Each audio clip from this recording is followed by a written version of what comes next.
Hello everyone and welcome. My name is Roberto Corona. I am an Italian anthroposopher and astrologer, and in this video we will talk about the next full moon in Pisces taking place on August 31.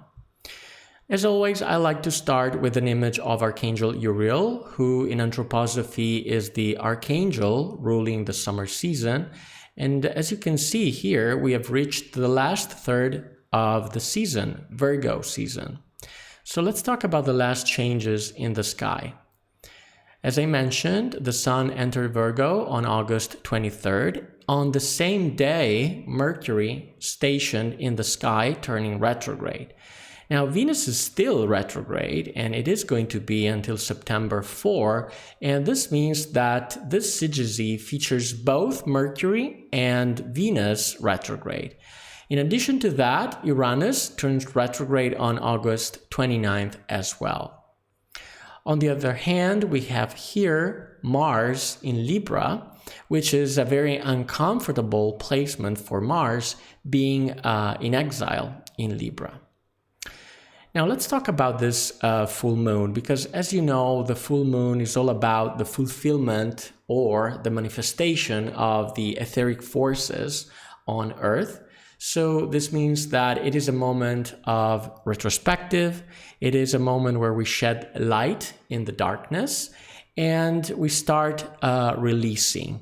We start a purification process. So this means that we start moving towards the new. And the gestation of the new impulses, which begins, they are going to be sown with the next new moon in Virgo. That is going to happen, interestingly enough, on September 15, which is when Mercury is going to turn direct again. So the full moon is here, as you can see, at 7:25 Pisces, and it is taking place in the starry image of Aquarius, Ganymede, the cupbearer of the gods. And this is a so-called blue moon, which means that it's the second full moon of the month. The first was on August 1st, and this means that this month has an extra oomph when it comes to forces of manifestation. It is also so-called supermoon because it will appear larger than normal due to its proximity to the Earth. Now, the moon on top of that is in conjunction with a very interesting star called Sadachbia, placed on the right shoulder of Aquarius. It is here aligned with the moon, which is, you can see here. And this is overall a very benefic star. It is also called the lucky star of hidden things, which allows us to find hidden things, or in general, what we have lost. So we're going to talk about that. And as you can see, it immediately stands out. The moon is in close conjunction with Saturn in Pisces. Saturn is at 3 degrees and 33 Pisces. Now, talking about Pisces, of course, the syzygy is ruled by the ruler of Pisces, which is Jupiter, that you can see here. Jupiter is in Taurus, and it is still in conjunction with Uranus.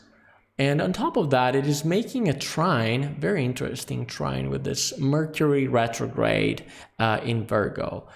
We also talked about Mercury making a trine with Uranus, so you can watch my video about Mercury retrograde in Virgo to learn more about that. So what are the meanings of the syzygy? First of all, on a physical level, this is a full moon, right? So as we mentioned, this is a moment of retrospective, to shed light in the darkness, to clarify the direction we want to give ourselves. And this is especially challenging because, as we said, the moon is in conjunction with Saturn. And Saturn gives, so to speak, the syzygy this color of disillusionment and renunciation.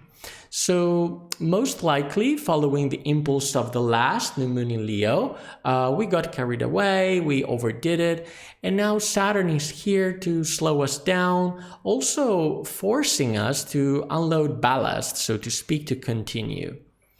Jupiter, however, as you can see, is in Taurus, and Jupiter in Taurus is all about expansion, right? It is about growth as well.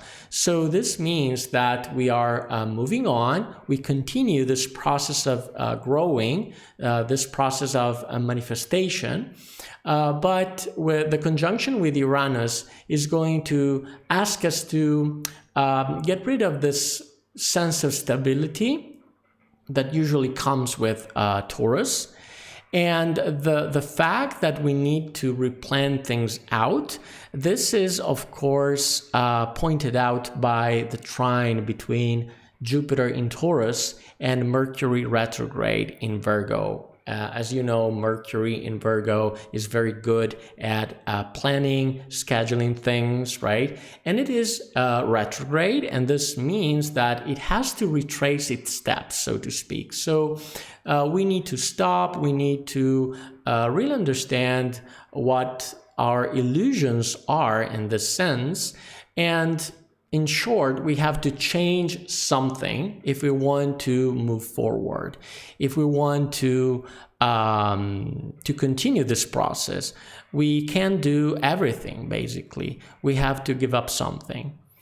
However, we can also read this in a positive sense due to the presence of the star Sadachbia, which is very interesting, because we may find things or people we didn't think we could find. And this is a good thing, right? Because the reason why we are called to make a change could be a good unexpected reason, because we find something that we thought we lost, basically. On a more soul level, being this a full moon, this means that a purification process begins. We mentioned that we're getting rid of our illusions, right? And either way, we are slowing down.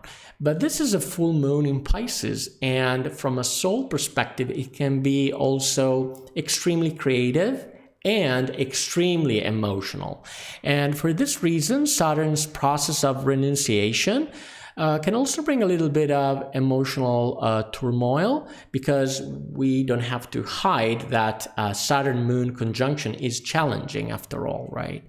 But on the positive, Saturn also leads us to discipline our emotions. So this is something that we can embrace in a good way as well. As far as creativity is concerned, Saturn gives us the opportunity to make it this creation process, to make it concrete, productive, and aimed at practical things. And this is why I like so much the star in this chart, the star Sadachbia, because it has a strong Venusian nature, which is very, very good for nurturing this creative aspect. Now, on a more spiritual level, we mentioned that several times, this purification of illusions, right? And this process works very well on both the forehead and the throat chakra. So we also want to remember that Saturn in Pisces is strongly connected to our sense of responsibility in regard to our spiritual discipline. And you can watch my video on that. Therefore, this is a little reminder of our spiritual practices that we know we are supposed to be doing, and we know all the benefits that come with them. So Saturn is here to tell us, do it. And lastly, in astrosophy, the constellation of Aquarius is connected to the cherubim, the so-called spirits of harmony. And this is very interesting because, in a sense, Aquarius is a constellation that carries within itself the image of all the 12 constellations, and therefore of all the spiritual hierarchies as a whole, basically. And this is an invitation to move beyond the emotional turbulence represented by a full moon in Pisces, and instead reconnect with this cosmic harmony that emanates from the cherubim, which is often called, this harmony, the music of the sphere. As always, thanks for watching. If you enjoyed this content, please like this video, subscribe to the channel, and turn on the notification bell not to miss out on future astrological insights. I am Roberto Corona. See you in the next video.